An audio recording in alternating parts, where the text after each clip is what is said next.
અમે શાંતિથી સાહેબ કરવા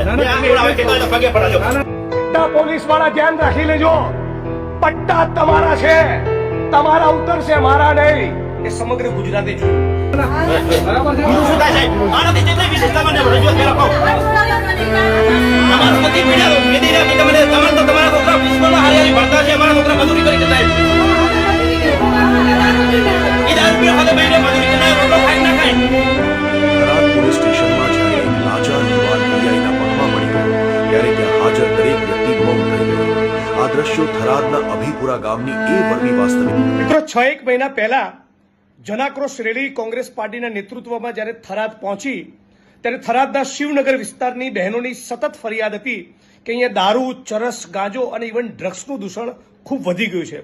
એ બધા લોકો લઈને પોલીસ સ્ટેશન ગયો અને પછી જે પેલું પટ્ટા ઉતારી રાખવા વાળું જે સ્ટેટમેન્ટ કર્યું, બધા પોલીસ વાળા ધ્યાન રાખી લેજો, પટ્ટા તમારા છે, તમારા ઉતરશે, મારા નહીં. એ સમગ્ર ગુજરાતે જોયું. એમાં પોલીસના અધિકારીઓ અને કેટલાક લોકોને નહોતું ગમ્યું. આજે ફરી 6 મહિના બાદ પણ પરિસ્થિતિ સંપૂર્ણ થોડોક ચપટીક સુધારો આવ્યો છે, એટલો પાટું એપ્રિશિએટ કરું છું. પણ હજી સુધી સંપૂર્ણપણે દારૂ, ચરસ, ગાંજો, ડ્રગ્સનું દૂષણ બંધ થયું નથી. અને થરાદના અભેપુરા ગામના લોકો હાથ જોડી રીતસર ભીખ માંગતા હોય એમ વિડીયો વાયરલ થયો છે, તમે જોઈ શકો છો.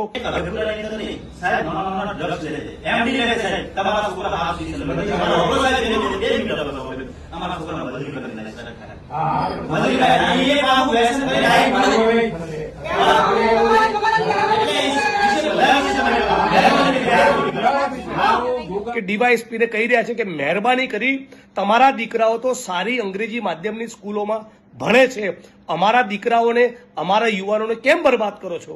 તો મને લાગે છે કે આ થરાદની જનતાનું, ગુજરાતની જનતાનું અપમાન છે.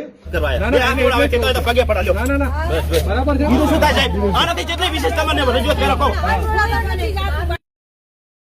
વેદી જાતિ તમારે તો તમારા છોકરા સ્કૂલમાં હારી ભણતા છે, અમારા છોકરા મજૂરી કરી છે સાહેબ. ગૃહમંત્રી, રાજ્યની સરકાર, જિલ્લાના પોલીસ વડા અને આઈજી બધા તાબડતોબ એક્શનમાં આવો અને એટલીસ્ટ પ્રયોગ તરીકે થરાદ શહેર અને થરાદ જિલ્લાને આખા ગુજરાતનો પહેલું શહેર, પહેલું ટાઉન, પહેલો જિલ્લો એ દારૂ, ચરસ, ગાંજો અને ડ્રગ્સ મુક્ત કરીને બતાવો, એટલી વિડીયોના માધ્યમથી અપીલ કરું છું.